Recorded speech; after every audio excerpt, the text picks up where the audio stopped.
What if I told you that a former CIA officer who went to prison for exposing torture programs just became an overnight internet sensation because of a story about trying to buy Abraham Lincoln's last bowel movement? And what if that same person is now warning us about an imminent war with Iran that could change everything? This isn't fiction. This is the wild reality of John Kiriakou's life. And today we're diving deep into one of the most fascinating podcast conversations you'll ever hear. From viral memes to government conspiracies, from Hollywood movies to potential World War III, from the Jeffrey Epstein mystery to the real relationship between the CIA and Mossad, buckle up because this is going to be an absolutely insane ride that will challenge everything you think you know about how power really works in America. Welcome to Global Podcast Explainer, where we break down the most talked about podcasts from around the world. Today, I'm explaining an explosive interview with John Kiriakou, a former CIA operations officer who has lived one of the most remarkable and controversial lives in modern American history. This conversation covers everything from how he accidentally became the most famous guy on the internet overnight, to his detailed theories about Jeffrey Epstein's death and whether he's actually still alive, to insider intelligence about a potential U.S. attack on Iran that could happen within days, to revelations about how Israeli intelligence actually spies on the United States, despite being called our closest ally. This isn't your typical podcast breakdown. Welcome to Global Podcast Explainer, where we break down the most talked about podcasts from around the world. Today, I'm explaining an explosive interview with John Kiriakou, a former CIA operations officer who has lived one of the most remarkable and controversial lives in modern American history.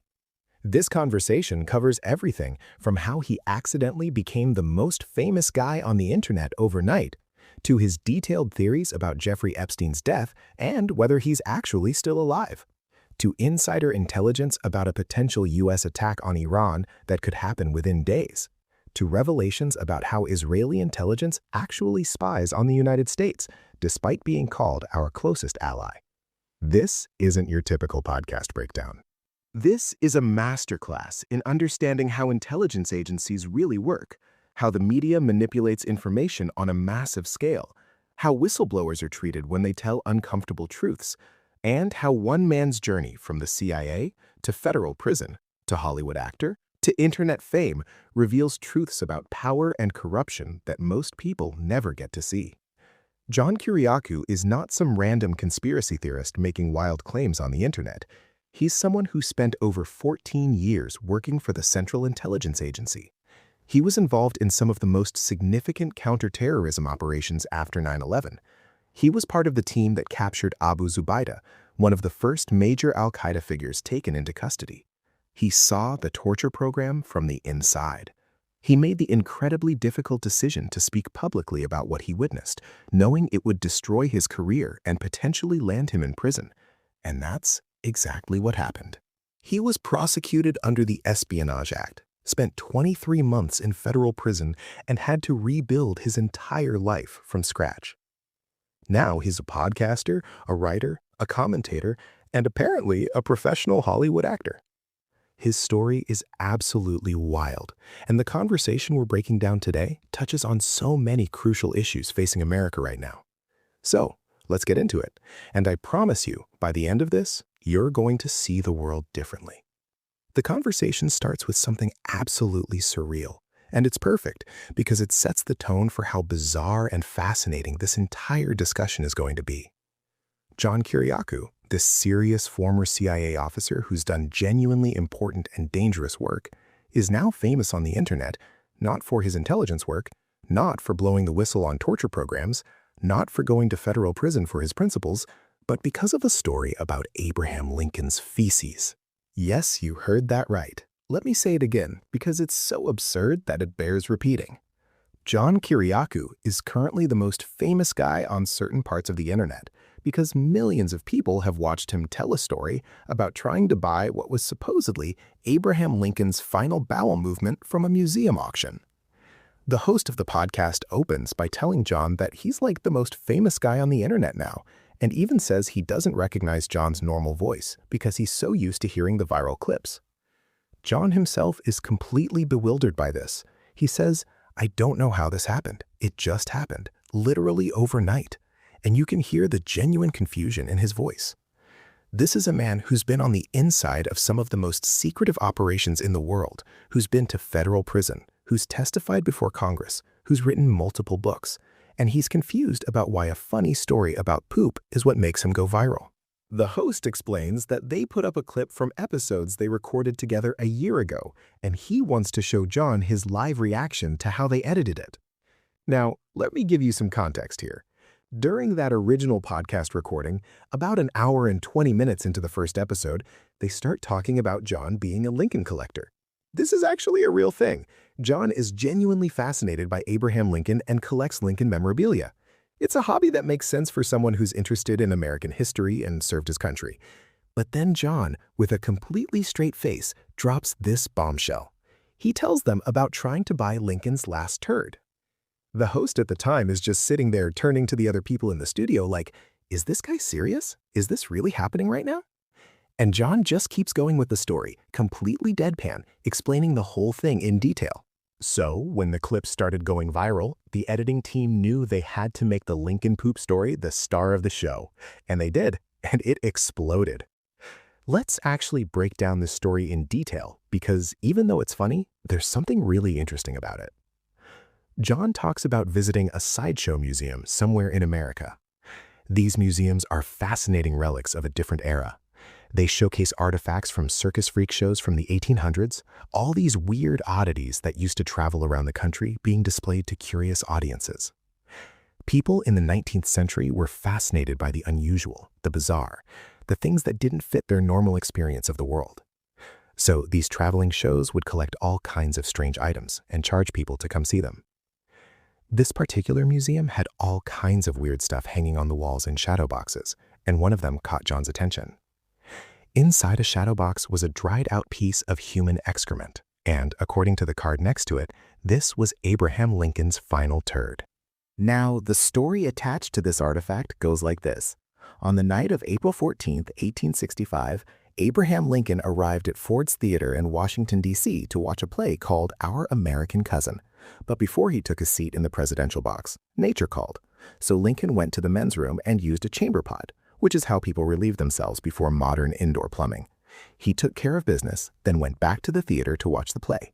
And as we all know from history, that night, John Wilkes Booth, a Confederate sympathizer and actor, snuck into the presidential box and shot Lincoln in the back of the head. Lincoln died the next morning, making that trip to the bathroom at Ford's Theater truly his final bowel movement.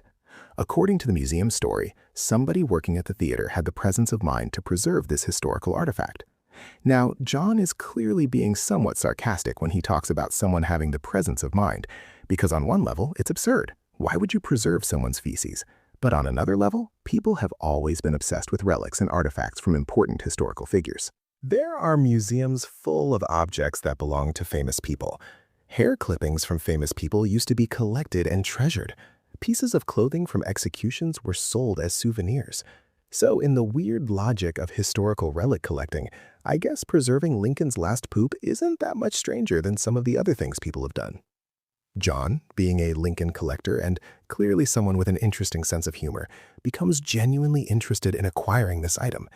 He sees an article in the Washington Post 6 months after visiting the museum saying that it's going out of business and they're going to auction off all the artifacts. And John makes a decision. He's buying that turd. Now, this is where it gets really funny, because John's wife enters the picture. John tells her about his plan, and her response is exactly what you'd expect from a rational person married to someone who's apparently lost their mind. She says, "Oh no, you're not. Absolutely not. We are not buying Abraham Lincoln's dried-out bowel movement." But John is determined. He says, "Oh yes, I am. I'm buying that turd." Can you imagine this conversation happening in their house?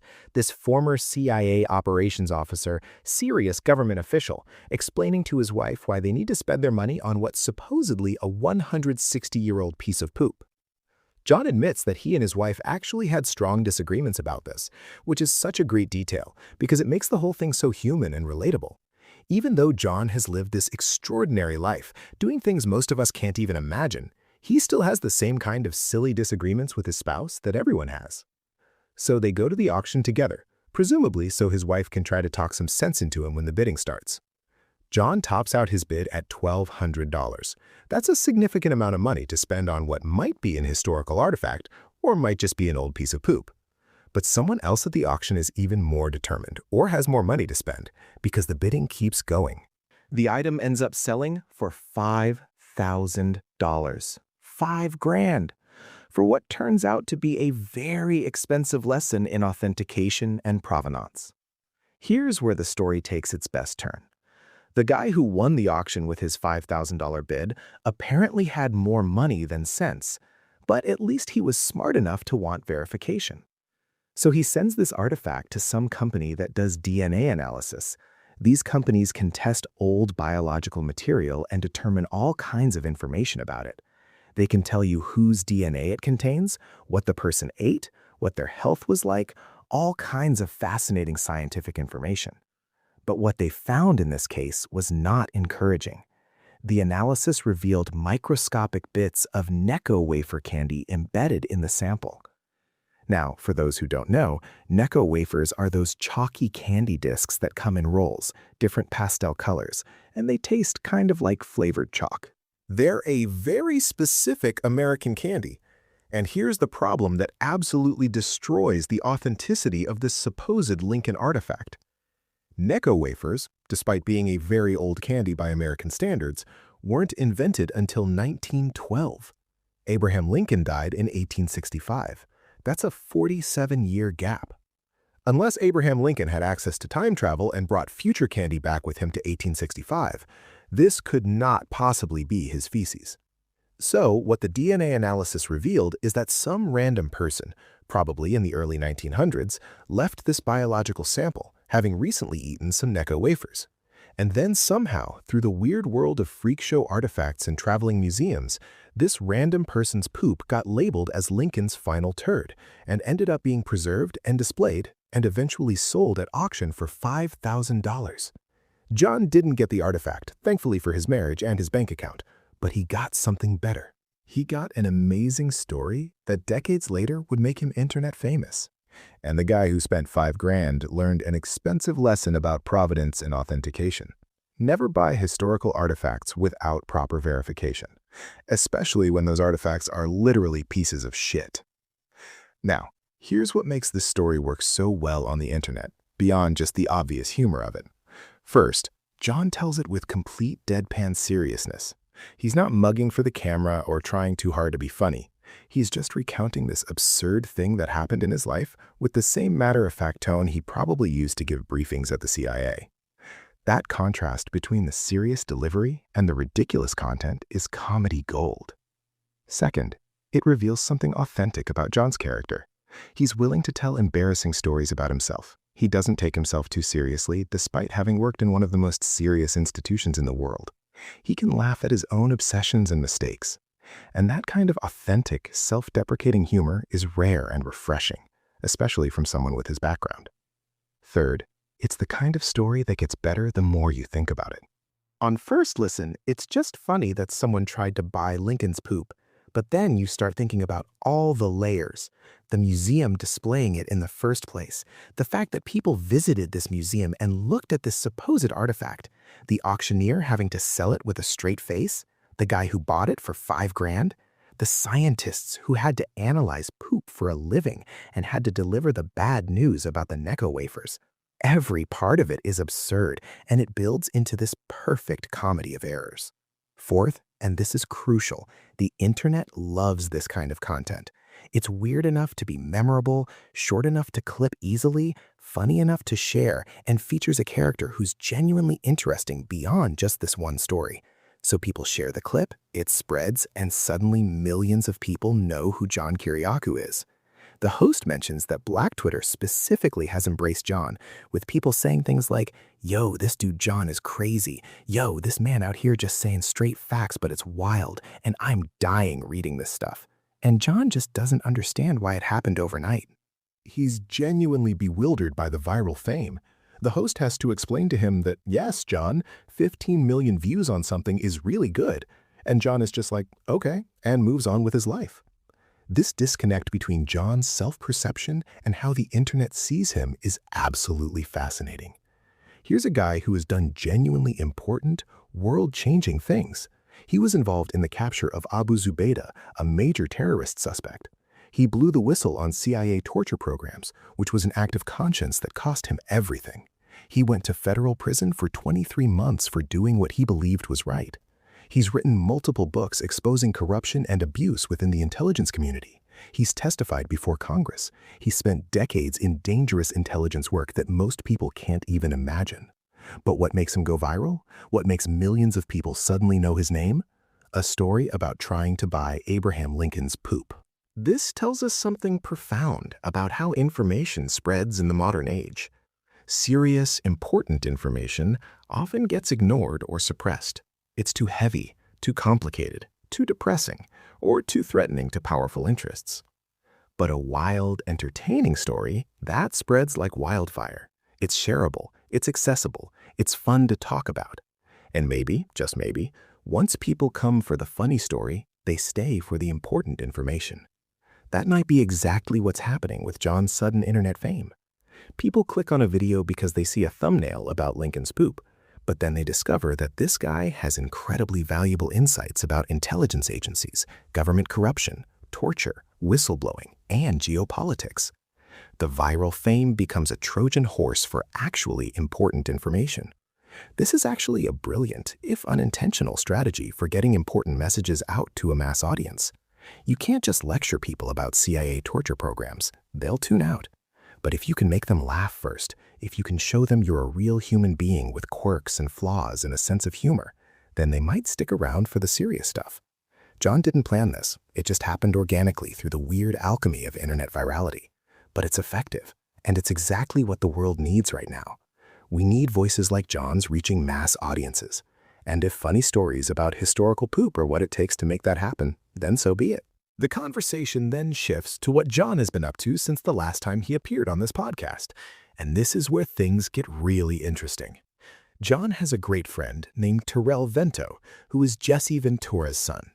For those who don't know, Jesse Ventura is the former professional wrestler who became governor of Minnesota and has been a prominent voice for government accountability and conspiracy investigation. So his son, Ty, growing up in that environment and now working in Hollywood. John describes Ty as one of the sweetest men he's ever met, a really good-hearted, kind guy, which tells you something about John's character too. He values kindness and good-heartedness in people, which is refreshing from someone who worked in the intelligence world where those qualities are probably not always abundant. So one night in July, Ty calls John up and tells him he's written a movie. John's response is basically, "Oh, that's cool, good for you, congratulations." He's being supportive, but doesn't think much of it. Lots of people in Hollywood write scripts. Most of them never get made. But then Ty drops the bombshell. He tells John, "You're going to be in my movie." John's immediate response is to refuse. The conversation then shifts to what John has been up to since the last time he appeared on this podcast. And this is where things get really interesting. John has a great friend named Terrell Vento, who is Jesse Ventura's son. For those who don't know, Jesse Ventura is the former professional wrestler who became governor of Minnesota and has been a prominent voice for government accountability and conspiracy investigation. So his son, Ty, growing up in that environment and now working in Hollywood. John describes Ty as one of the sweetest men he's ever met, a really good-hearted, kind guy, which tells you something about John's character too. He values kindness and good-heartedness in people, which is refreshing from someone who worked in the intelligence world where those qualities are probably not always abundant. So one night in July, Ty calls John up and tells him he's written a movie. John's response is basically, "Oh, that's cool, good for you, congratulations." He's being supportive, but doesn't think much of it. Lots of people in Hollywood write scripts. Most of them never get made. But then Ty drops the bombshell. He tells John, "You're going to be in my movie." John's immediate response is to refuse. He says thank you, but no, I'm not interested. He explains that he would be stiff and unconvincing, that he's never acted before, that he would wreck Ty's movie. These are all very reasonable concerns. John is not an actor. He's an intelligence officer and a writer and a commentator. Acting in a movie is completely outside his experience and skill set. Or so he thinks. But Ty has clearly thought this through.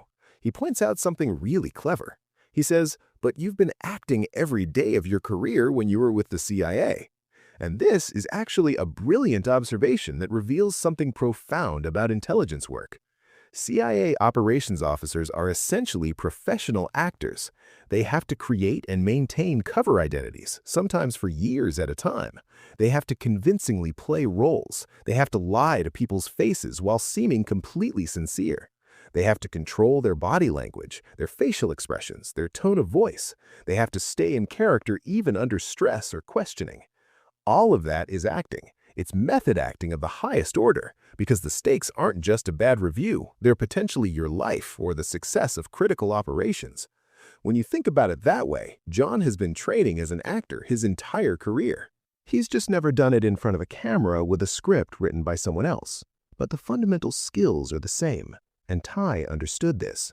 He wrote a part specifically for John, knowing that John had the skills, even if he didn't think he did. So John ends up agreeing, and he spends the entire month of October in Mexico filming this movie. Think about how wild that is. A few years ago, John was in federal prison. Now he's spending a month in Mexico making a Hollywood movie.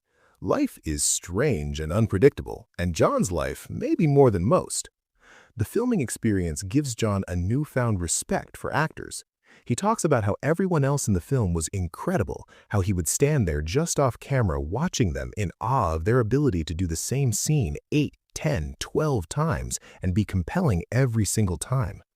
These were all professional actors who'd been in movies and TV series, people who'd spent years honing their craft, and John's just this former CIA guy trying not to embarrass himself. But here's the thing, he doesn't embarrass himself. The star of the movie is Jeff Fahey, who's been in tons of stuff over the years, and John really hit it off with him. Jeff would stand just off camera and whisper directions to John between takes, giving him guidance on his performance. That kind of generosity from a professional actor to a complete newbie is really something special, and it speaks to the kind of environment they created on set.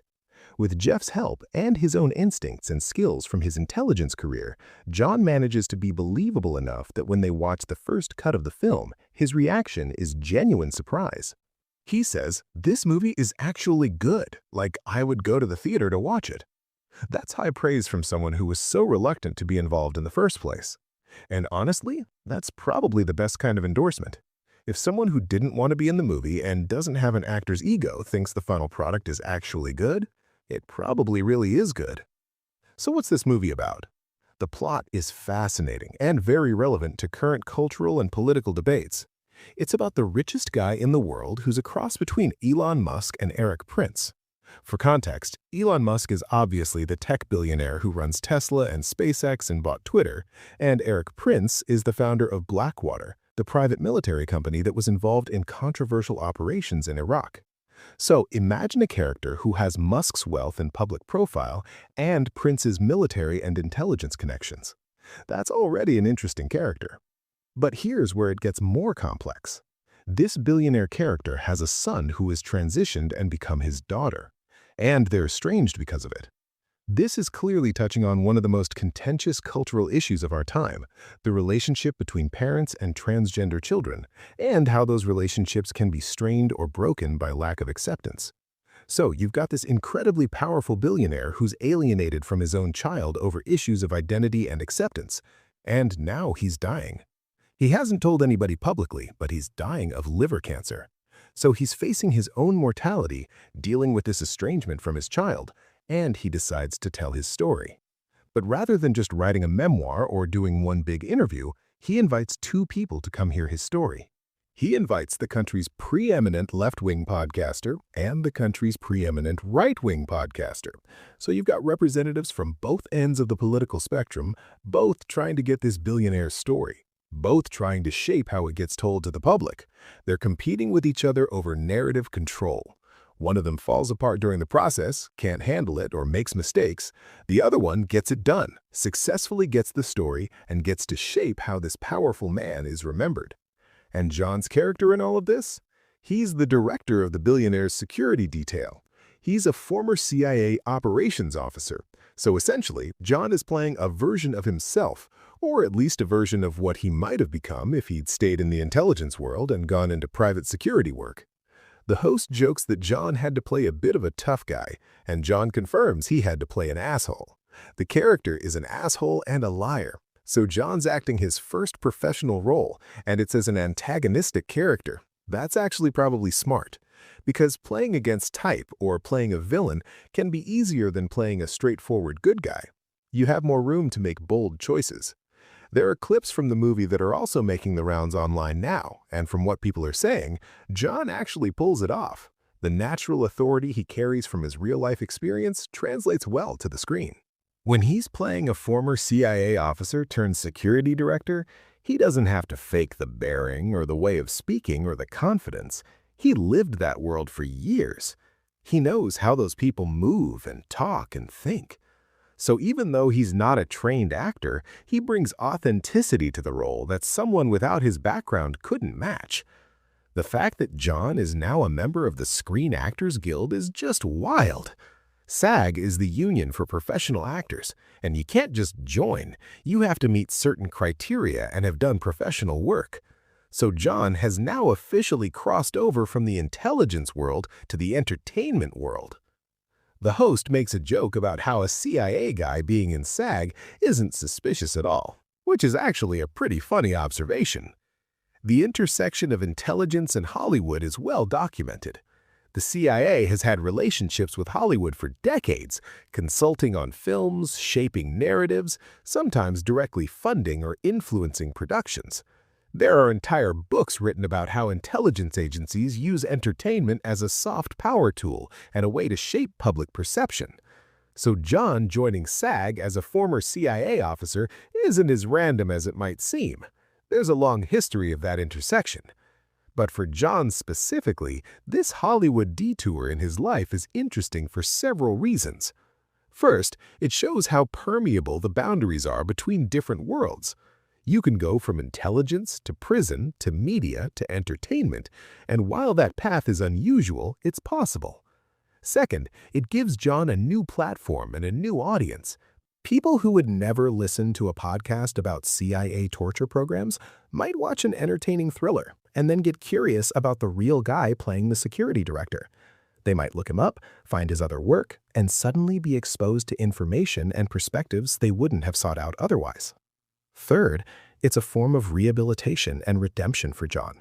Remember, this is a guy who went to federal prison for doing what he believed was right. He was essentially blacklisted from government work. His career was destroyed, but he's rebuilt. He's found new ways to tell stories and reach people and make a living. The fact that he can joke about being a professional Hollywood actor now, that he can find success and even joy in new challenges after everything he's been through, that's actually really inspiring. It shows that you can suffer terrible injustice and still build a meaningful life afterwards. You don't have to be defined by the worst thing that happened to you. Fourth, there's something poetic about a whistleblower who was punished for exposing uncomfortable truths, now being in a movie about a billionaire telling his story, and two journalists competing to shape the narrative. Art imitating life, imitating art. John's whole life has been about narrative control, information warfare, who gets to tell what story and how. First, as a CIA officer, where controlling information was part of the job.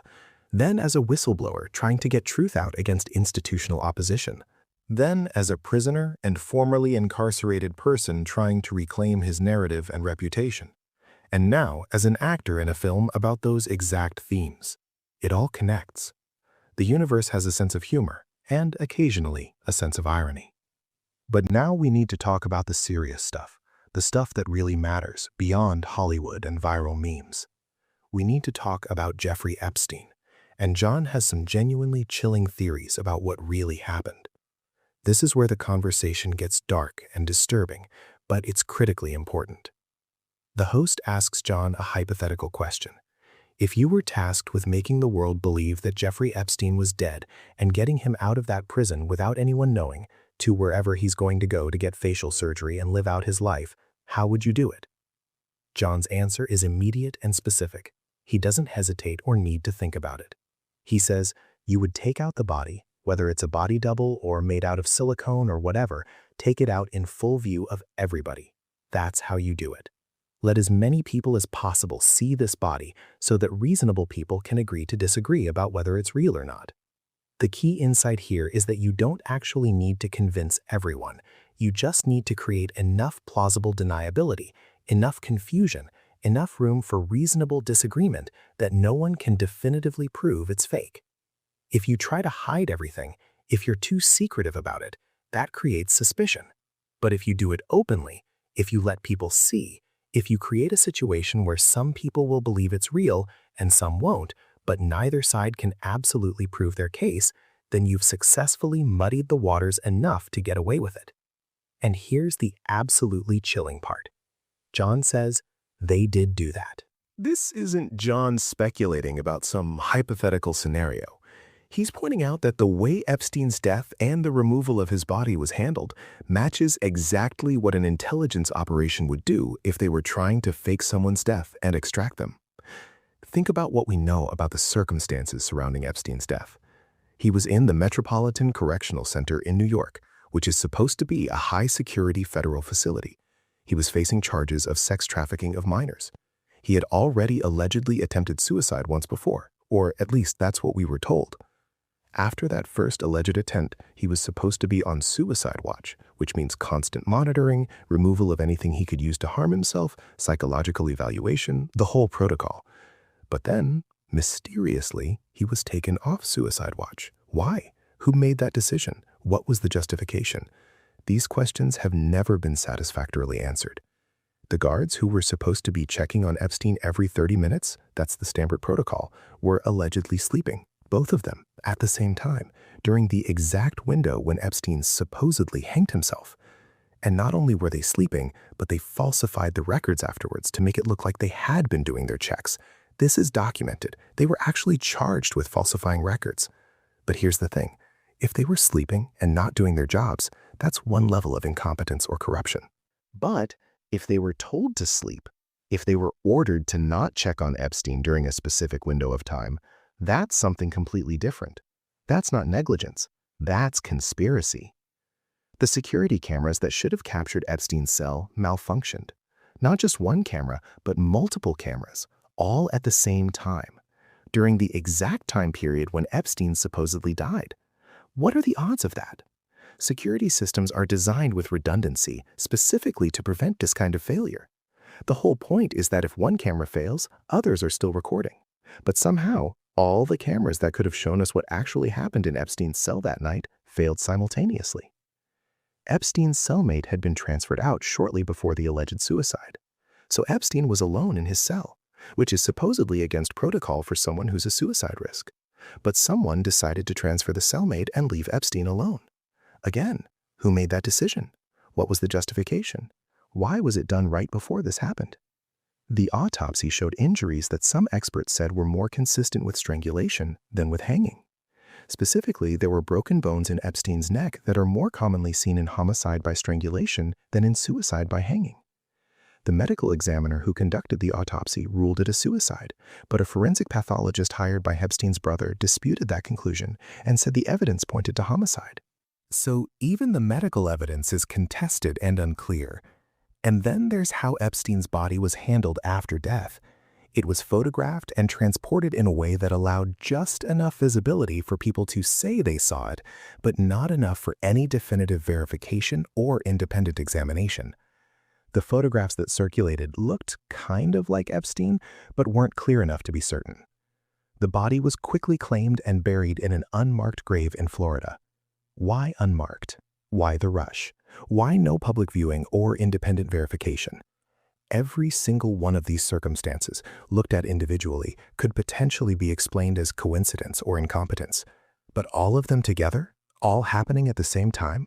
All in ways that just happened to make it impossible to know for certain what really happened? That's not coincidence. That's not incompetence. That's a pattern. And John, with his intelligence background, recognizes that pattern. He's seen how operations are run. He knows what a professional extraction would look like. And he's telling us that the Epstein situation has all the hallmarks of exactly that. The key question is, why? Why would intelligence agencies want to extract Epstein rather than let him face trial or even kill him? There are several possible reasons, and they're all disturbing. First, Epstein had information on incredibly powerful people. The extent of his network has been documented through flight logs, visitor logs to his island, black book entries, testimony from victims, and various investigations. We're talking about princes, presidents, billionaires, celebrities, academics, politicians from multiple countries. If that information was used properly, it could be leverage for intelligence agencies for decades to come. Dead men tell no tales, but disappeared men who can be controlled? They tell whatever tales their handlers want them to tell. They remain useful. Second, a trial would have been an absolute disaster for numerous powerful individuals and institutions. The discovery process alone, just the basic legal process of both sides getting access to evidence, would have exposed so much that certain interests desperately wanted to keep hidden. Epstein's lawyers would have had the right to subpoena witnesses, to demand documents, to depose people under oath. All of that becomes part of the public record. All of that can be examined by journalists and researchers. A trial would have been the ultimate nightmare for everyone involved or connected to Epstein's network. Much better from their perspective to prevent that trial from ever happening. Third, and this is perhaps the most disturbing possibility, Epstein himself was likely an intelligence asset. There's substantial evidence that his entire operation, the private island, the private jet, the properties around the world, the young women, all of it was an intelligence operation designed to compromise powerful people, and then you have leverage over them forever. It's called a honeypot operation, and intelligence agencies around the world have used variations of it for decades. If Epstein was an intelligence asset, if his whole operation was actually an intelligence operation, then the agency running him would have every reason to protect him. He's their asset. He's their investment. He's potentially still useful. Why would you kill your own asset when you could extract him and keep him available for future use? The FBI supposedly has 170 terabytes of data from Epstein's island. Let me put that in perspective so you understand just how much information that is. 1 terabyte can store roughly 500 hours of high-definition video, or about 200,000 songs, or about 300,000 photos. So 170 terabytes could store 85,000 hours of HD video. That's almost 10 years of continuous video footage. Or it could store millions of photos and documents. Third, and this is perhaps the most disturbing possibility, Epstein himself was likely an intelligence asset. There's substantial evidence that his entire operation, the private island, the private jet, the properties around the world, the young women, all of it was an intelligence operation designed to compromise powerful people, and then you have leverage over them forever. It's called a honeypot operation, and intelligence agencies around the world have used variations of it for decades. If Epstein was an intelligence asset, if his whole operation was actually an intelligence operation, then the agency running him would have every reason to protect him. He's their asset. He's their investment. He's potentially still useful. Why would you kill your own asset when you could extract him and keep him available for future use? The FBI supposedly has 170 terabytes of data from Epstein's island. Let me put that in perspective so you understand just how much information that is. 1 terabyte can store roughly 500 hours of high-definition video, or about 200,000 songs, or about 300,000 photos. So 170 terabytes could store 85,000 hours of HD video. That's almost 10 years of continuous video footage. Or it could store millions of photos and documents. This is an absolutely massive amount of data, and the FBI has had it for years. And almost none of it has been released to the public. Names in the released documents are redacted. Details are hidden. The official explanation is always that there are ongoing investigations, that releasing the information could compromise those investigations, that privacy concerns prevent full disclosure. But those investigations have been ongoing for years now, with no apparent progress toward justice or transparency. No major figures have been arrested. No significant prosecutions have resulted. The investigations seem to exist primarily as a justification for keeping the information locked away. Now, John's theory that Epstein might actually be alive and in hiding with a new face might sound like conspiracy theory to some people. But is it really that far-fetched? Let's think about what we know is possible. We know that witness protection programs can successfully hide people and give them new identities. The U.S. Marshal Service has relocated and protected thousands of witnesses over the years, many of whom were involved in organized crime and were at risk from very dangerous people. If the government can hide mob informants from the mafia for decades, they can certainly hide one man from public scrutiny. We know that facial surgery has advanced to the point where appearances can be dramatically altered. We're not talking about minor tweaks anymore. Modern plastic surgery can completely change someone's facial structure, their nose, their cheekbones, their jawline, everything. Add in some weight loss or gain, different hair, different style of dress, maybe some subtle things like colored contacts or different glasses, and you can make someone almost unrecognizable from their former appearance. We know that intelligence agencies have the resources and expertise to pull off something like this. The CIA has been creating false identities and hiding people for 3/4 of a century. They have relationships with foreign governments that could provide safe haven. They have access to classified technology and techniques that the public doesn't know about. If anyone could fake a death and successfully hide someone, it would be them. And we know that the stakes were high enough that extraordinary measures would have been considered. Epstein potentially had information that could bring down governments, destroy powerful people, expose intelligence operations. The value of controlling that information and that person is almost incalculable. Is it really so hard to believe that with all that at stake, with all that motivation, with all the resources and capability available, that this might have been done? Whether Epstein is actually alive or not, and we may never know for certain, the point John is making is more important than that specific question. The point is that the official narrative doesn't make sense. The circumstances are too convenient, too suspicious, too perfectly aligned with what would be needed to either kill him or extract him without anyone being able to prove what really happened. And this should concern everyone, regardless of political affiliation or personal beliefs about Epstein, because it suggests that powerful interests can manipulate reality itself, can make people disappear or appear to die, can control information to the point where we can't trust even basic facts about major events. If they can do this with Epstein, what else can they do? What else have they done?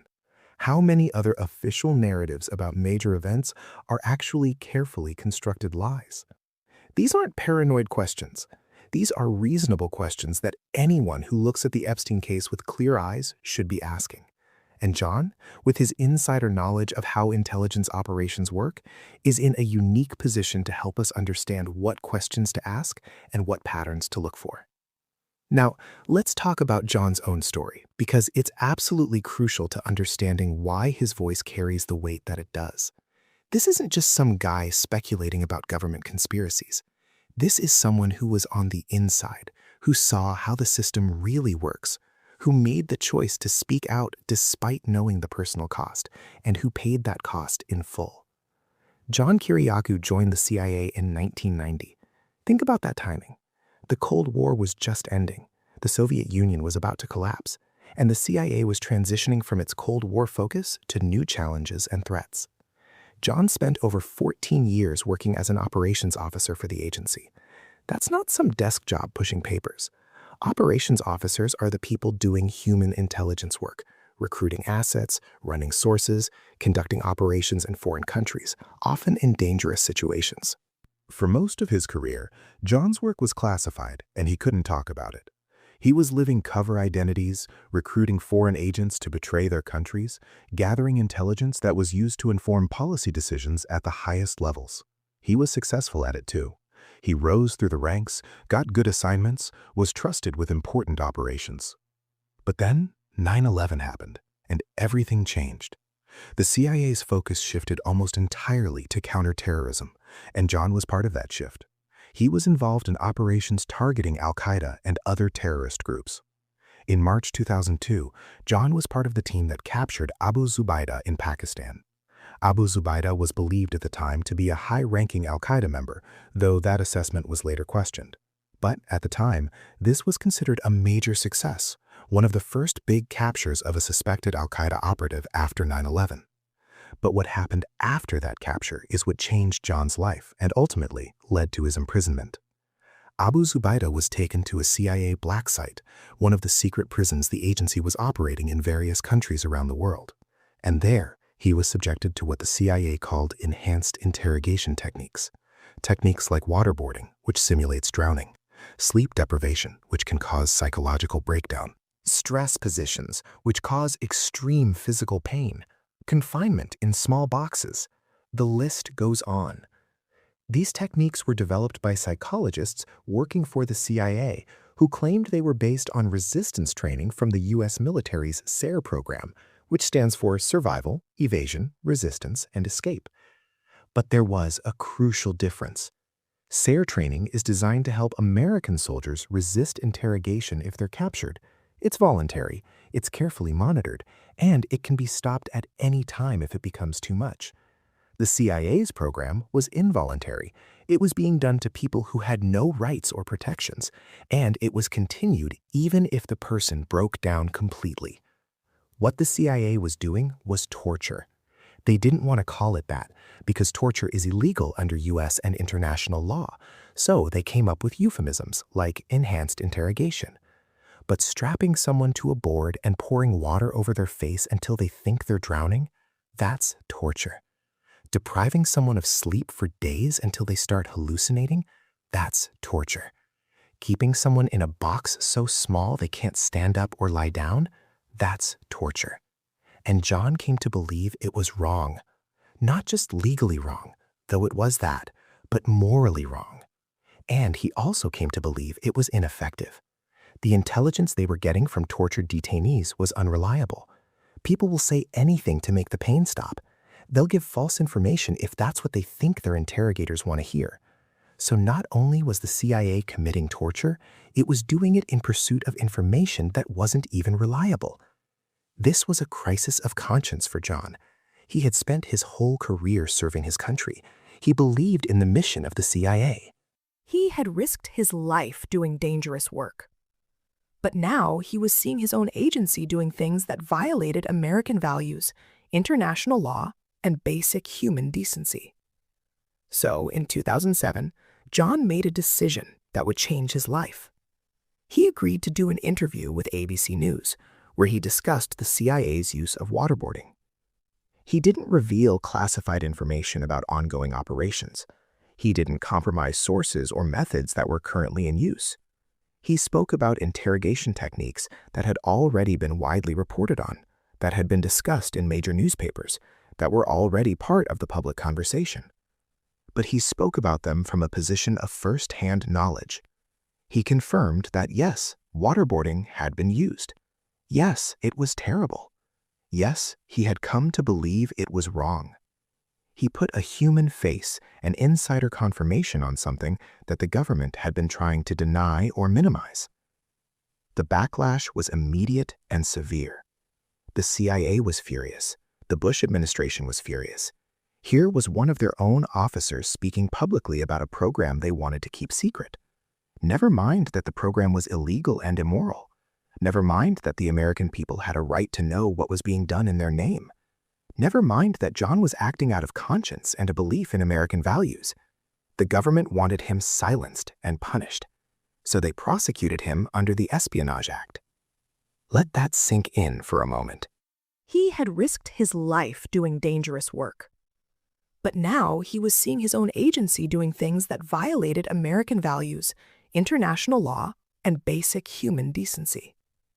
So, in 2007, John made a decision that would change his life. He agreed to do an interview with ABC News, where he discussed the CIA's use of waterboarding. He didn't reveal classified information about ongoing operations. He didn't compromise sources or methods that were currently in use. He spoke about interrogation techniques that had already been widely reported on, that had been discussed in major newspapers, that were already part of the public conversation. But he spoke about them from a position of first-hand knowledge. He confirmed that yes, waterboarding had been used. Yes, it was terrible. Yes, he had come to believe it was wrong. He put a human face and insider confirmation on something that the government had been trying to deny or minimize. The backlash was immediate and severe. The CIA was furious. The Bush administration was furious. Here was one of their own officers speaking publicly about a program they wanted to keep secret. Never mind that the program was illegal and immoral. Never mind that the American people had a right to know what was being done in their name. Never mind that John was acting out of conscience and a belief in American values. The government wanted him silenced and punished, so they prosecuted him under the Espionage Act. Let that sink in for a moment. The Espionage Act is a law from 1917 that was designed to prosecute spies, people who betray their country to foreign powers. It's meant for people who sell secrets to enemy governments, who compromise national security for money or ideology. And it was being used against someone who told the American public about their own government's actions. Someone who didn't betray his country to a foreign power, but who believed the American people had a right to know what was being done in their name. The Obama administration, which had campaigned on transparency and accountability, pursued John's case aggressively. They charged him with multiple counts, including violating the Intelligence Identities Protection Act. John eventually pleaded guilty to one count in a plea deal and was sentenced to 30 months in federal prison. He ended up serving 23 months at the Federal Correctional Institution in Loretto, Pennsylvania, before being released to house arrest. And here's what's absolutely crucial to understand. While John was being prosecuted and imprisoned, the people who actually designed the torture program faced no consequences. The psychologists who developed the techniques, the CIA officials who authorized them, the lawyers who wrote the legal memos justifying them, the interrogators who carried them out, none of them were prosecuted. The people who destroyed evidence of the torture, who taped the interrogations and then destroyed those tapes, they faced no consequences.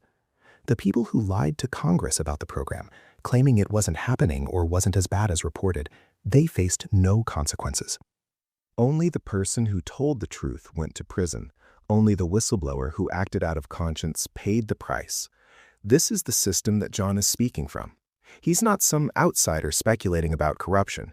He's someone who saw it from the inside, who made the choice to expose it despite knowing the personal cost, who paid that cost in full, and who continues to speak out despite having every reason to just stay quiet and try to rebuild his life in peace.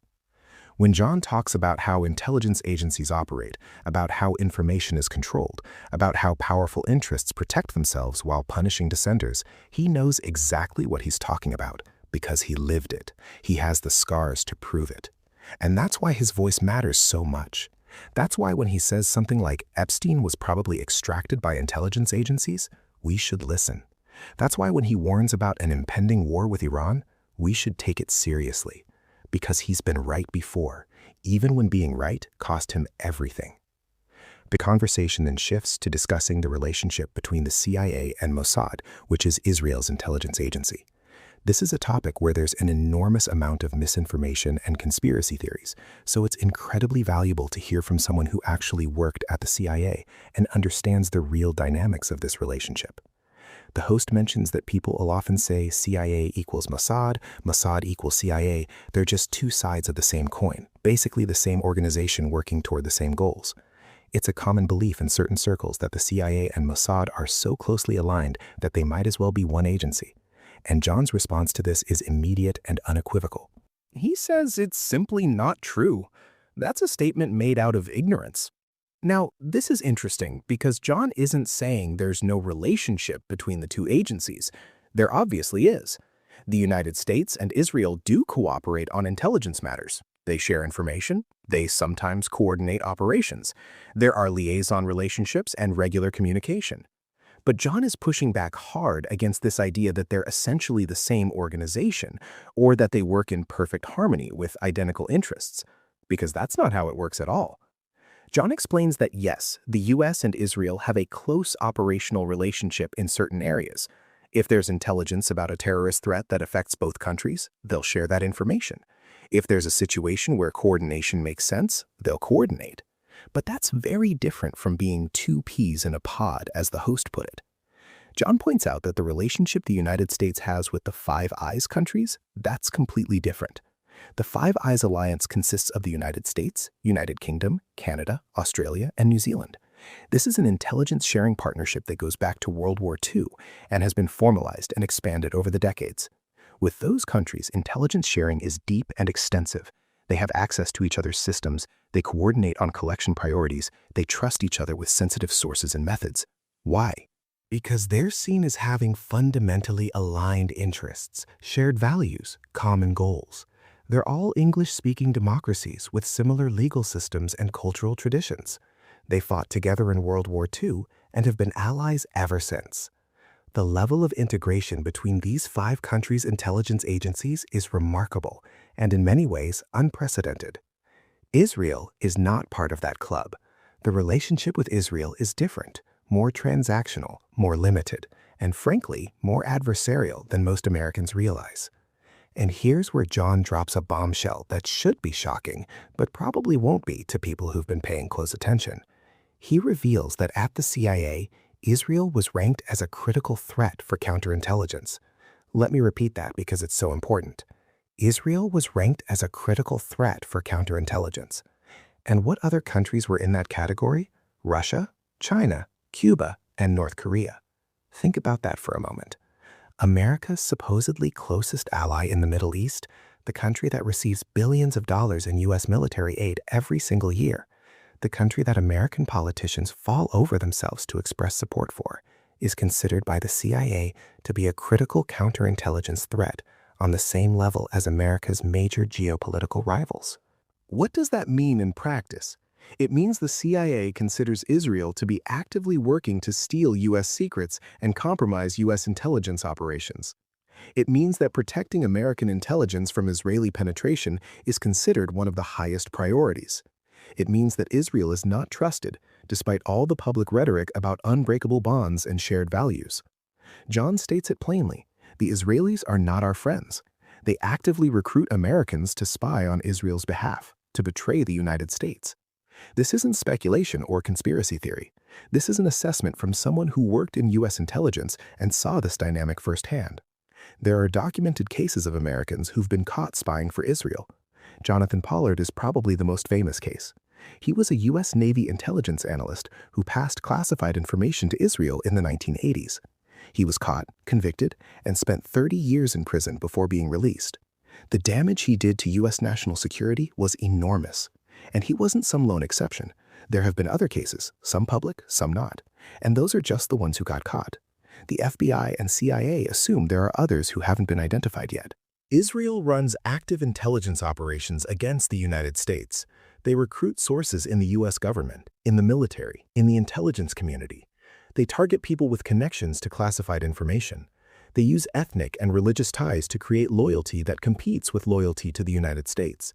They exploit ideological sympathy for Israel among certain Americans, and they do all of this while publicly maintaining the fiction of being America's closest ally. Now, John acknowledges that there's some nuance here. At the top of the chain, with directors of these agencies who are political appointees, you can have people who are extremely pro-Israel. He gives the example of Mike Pompeo, who ran the CIA under Trump before becoming Secretary of State. Pompeo could not possibly be more pro-Israel. He's an evangelical Christian who believes in prophecies about Israel. He's advocated for Israeli annexation of Palestinian territories. He's been honored by Israeli right-wing organizations. So, if you have someone like that running the CIA, is it possible that there are some pockets where there's more overlap and coordination with Israeli intelligence than there normally would be? Sure, political appointees can shape priorities and relationships to some extent. But John emphasizes that at the working level, among the rank-and-file intelligence officers, the relationship is not so nice. These are the people doing the actual work of intelligence collection and counterintelligence. They're the ones trying to protect American secrets, and they're very aware that Israel is actively trying to steal those secrets. Presidents come and go. Administrations change. Political appointees serve for a few years and then leave. But at the operational level, there's institutional memory and a clear-eyed understanding that Israeli and American interests do not always align, and that Israel will act in its own interests, even when that means spying on and manipulating the United States. This is crucial information that most Americans never hear. The media narrative, especially from mainstream American media, is almost uniformly about the unbreakable bond between the U.S. and Israel, about shared values and strategic partnership, about how Israel is America's only real ally in the Middle East. Politicians from both parties compete to see who can be more pro-Israel. There's enormous political cost to questioning this narrative, and virtually no cost to embracing it. But that public narrative is very different from how intelligence professionals view the relationship. They know that Israel pursues its own interests aggressively, that those interests don't always align with American interests, and that Israel is willing to lie to, steal from, and manipulate the United States when it serves their purposes. Why does this matter? Why is it important for regular Americans to understand this? Because it helps explain a lot of U.S. foreign policy decisions that otherwise don't make sense. It helps explain why the United States gives billions of dollars in military aid to Israel every year, even though Israel is a wealthy country that doesn't need it. It helps explain why the United States consistently vetoes UN resolutions critical of Israeli actions, even when those actions violate international law. It helps explain why criticism of Israeli government policies is often conflated with anti-Semitism in an effort to shut down legitimate policy discussions. It helps explain why certain information about Israeli actions gets suppressed or downplayed in American media. If people understood that U.S. intelligence agencies consider Israel to be a counterintelligence threat on the level of Russia and China, it might change how they think about U.S. Middle East policy. It might make them question why we have this supposedly special relationship with a country that actively spies on us. It might make them more skeptical of narratives that portray every Israeli action as justified self-defense and every critic of Israel as motivated by anti-Semitism. This doesn't mean Israel doesn't face real threats or that terrorism against Israeli civilians isn't a real problem. Those things are true, but it does mean the relationship is far more complicated and far less friendly than the public is led to believe. And John, by sharing what he learned working at the CIA, is helping to give people a more accurate understanding of how this relationship really works. Now we get to the part of the conversation that is honestly terrifying, the part where John shares intelligence about an imminent attack on Iran. This is where the stakes become real and immediate. This is where we go from discussing historical events and general dynamics to a specific warning about something that could happen within days. The host sets it up by saying he's intellectually exhausted from everything they've discussed, that he can see how upsetting all this information is, that he doesn't want to torture John, but he has to get to the one thing they left off from the beginning, which is what John has heard about the Iran situation. And John's response should send chills down everyone's spine. He says he has a friend, a former CIA officer, who was at the White House that very morning talking to his friends and sources there. And according to this source, a decision has been made to attack Iran on Monday or Tuesday. Let me emphasize what this means. This podcast was recorded on a Friday. So John is saying that based on intelligence from a source with access to White House discussions, the United States is planning to launch a military attack on Iran in 3 or 4 days. This isn't speculation about what might happen eventually. This isn't analysis of tensions and possibilities. This is a specific warning about a specific imminent action based on insider information. John explains the public context for this. President Trump recently gave Iran a 10-day ultimatum. He demanded that Iran accept proposals for ending their ballistic missile program, ending their uranium enrichment program, and ending their support for groups in the Middle East like Hamas, Hezbollah, and the Houthis. These are massive demands. Iran has been developing ballistic missiles for decades as a deterrent against more powerful enemies. Their nuclear program, whether it's actually aimed at developing weapons or not, is a matter of national pride and sovereignty from their perspective. And their relationships with various groups in the Middle East are part of their regional influence strategy. Trump is essentially demanding that Iran give up major elements of its national security strategy and regional influence, and he's giving them 10 days to agree to this. But as John points out, Trump has done this kind of thing before. He'll announce a deadline, but then he'll attack before the deadline expires. He did this with Venezuela, announcing a timeline, but then acting earlier. He did it with various trade negotiation threats, where he'd set a date, but then impose tariffs or sanctions before that date. Trump apparently thinks this keeps adversaries off balance, keeps them from being able to prepare or respond effectively. So the 10-day ultimatum might really mean an attack in 2 or 3 days, which is exactly what John's source is saying. The military assets are already in position, which is a crucial point. You don't just launch a major military operation on a whim. It requires extensive preparation, positioning of ships and aircraft, stockpiling of weapons and supplies, coordination with bases and allies, intelligence gathering about targets. All of that has to be done before the attack can be launched. And according to John, all of that is already done. The USS Abraham Lincoln, which is a nuclear-powered aircraft carrier, has been in the Arabian Sea for weeks. Aircraft carriers are massive platforms for projecting military power. The Abraham Lincoln carries dozens of fighter jets and attack aircraft. It's escorted by destroyers and cruisers equipped with missiles. It's essentially a floating military base that can launch sustained air operations. And it's been positioned in the Arabian Sea, within striking distance of Iran, for weeks now. There are about 24 support ships positioned throughout the region, in the Persian Gulf, which Iran borders directly, in the Arabian Sea, which is just south of Iran, in the Red Sea, which controls access to the Suez Canal in the Mediterranean, and in the Eastern Mediterranean, which would be used for launching strikes from the west. This is a massive concentration of military force, all positioned around Iran, all ready to strike. The USS Gerald Ford is also mentioned. This is the newest and most advanced aircraft carrier in the U.S. fleet. It's even larger and more capable than the Abraham Lincoln. And at the time of this conversation, it's passing through the Straits of Gibraltar, which means it's moving from the Atlantic Ocean into the Mediterranean Sea. And from there, it's likely heading through the Suez Canal into the Red Sea, which would put it in position to participate in operations against Iran. So, within days, the United States will have at least 2 carrier strike groups, plus dozens of support ships, plus land-based air forces in the region, all in position to launch a major military campaign against Iran. This is not a small operation. This is not a limited strike. This is positioning for a sustained military campaign. Now, according to John's source, the internal dynamics at the White House are really concerning.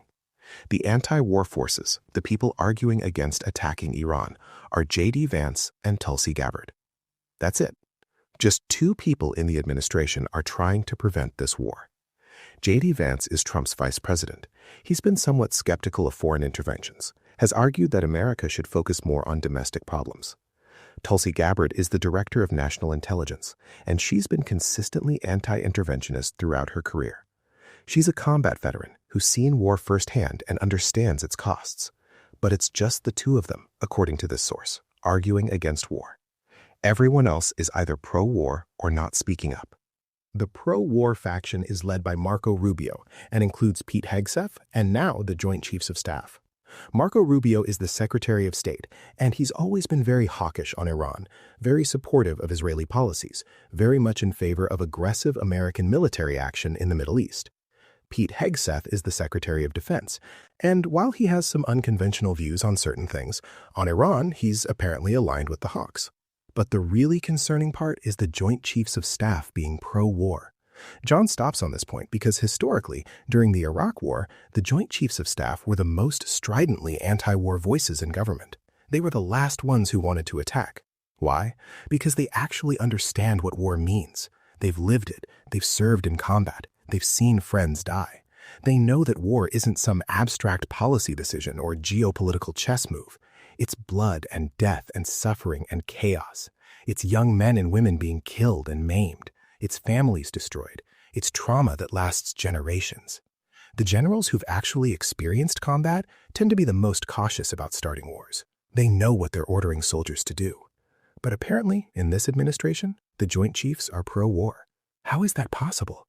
How did the institution that used to be the voice of military caution become supportive of starting another major war? And John's source reminds him of something he'd forgotten. Trump has replaced all of the Joint Chiefs in the past year.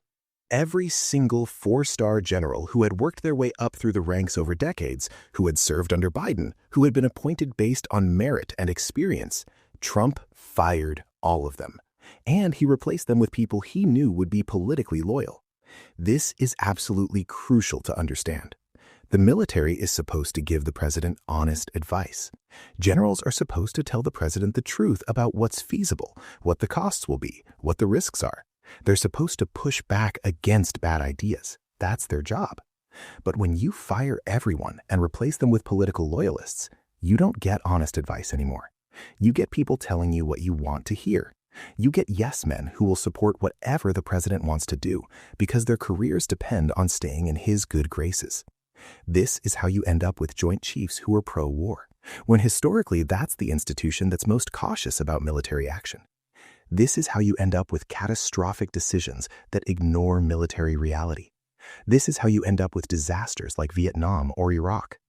When political considerations override military expertise, people die. Lots of people. And it's rarely the people who made the decision. John says that he's always been a glass-half-full guy, always optimistic about things. And he's been saying in his own podcasts and written pieces that the diplomatic process is working. There have been multiple rounds of negotiations, first in Muscat with the Omanis, then in Geneva with the Swiss.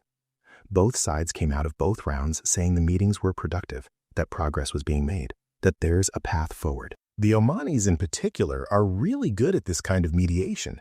They're trusted by both the United States and Iran. They don't have their own agenda beyond wanting regional stability. They've successfully mediated other conflicts in the past, and they've been asking everyone to just relax and let them do what they do well, which is find diplomatic solutions to seemingly intractable problems.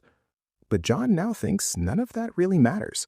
Despite the negotiations, despite the statements about progress, despite the Omani mediation efforts, he believes a decision has been made to go to war regardless. The diplomacy was just theater, just going through the motions to be able to say they tried, just cover for a decision that had already been made. The host asks if this is to distract from current scandals, presumably referring to the Epstein files that have been in the news, and possibly other controversies. John's response is, probably in part yes. Starting a war is the ultimate distraction. It dominates the news cycle, it rallies people around the flag, it makes criticism seem unpatriotic. It gives the president a chance to look strong and decisive, and it makes whatever other problems were in the news seem less important. The host also mentions that the government announced the night before that they're going to release UFO files. This is something people have been asking for decades. There's enormous public interest in what the government knows about UFOs, or UAPs as they're now called. So announcing this now, right before a potential war, right when the Epstein stuff is in the news, the timing is very convenient. It's a classic distraction move. Give people something they've wanted for years, right when you need to change the subject. The host references the movie Wag the Dog from the 1990s, where a president creates a fake war to distract from a sex scandal. At the time, people thought this movie was shocking and cynical. The idea that a president would start a war just to distract from his personal problems seemed almost too evil to believe. But now, in 2025, it seems quaint. It seems like a naive time when people were still shocked by things like this. The host says it's the same movie over and over again, just remakes with different actors. And he's right. We've seen this pattern before. Start or escalate a war, wrap yourself in the flag, attack your critics as unpatriotic, control the media narrative, and hope everyone forgets whatever scandal you were dealing with before. It's worked many times in the past. Why wouldn't it work again? But here's what makes Iran different from other countries the United States has attacked in recent decades. Iran has 92 million people. It's bigger than Texas. This is not Iraq or Afghanistan or Libya or Syria. This is a large, sophisticated country with a functioning government, a real military with advanced capabilities, and the ability to strike back. John emphasizes this point. At the White House, he believes they've bought into Israeli propaganda, the same kind of propaganda that preceded the Iraq War. The idea that as soon as we attack, the Iranian people will rise up against their government and greet us as liberators. The idea that it'll be quick and easy. The idea that everybody's going to get rich on new oil deals once we install a friendly government. But that's not how war works. It never works that way. Wars are chaos and destruction and suffering. The people who start them are rarely the ones who fight in them or deal with the consequences. This is Global Podcast Explainer, breaking down the conversations that matter most. John Kiriakou has given us the information we need. He's warned us about what's coming. Now it's up to us to act on that information. Stay informed, stay engaged, and never stop demanding accountability. See you next time.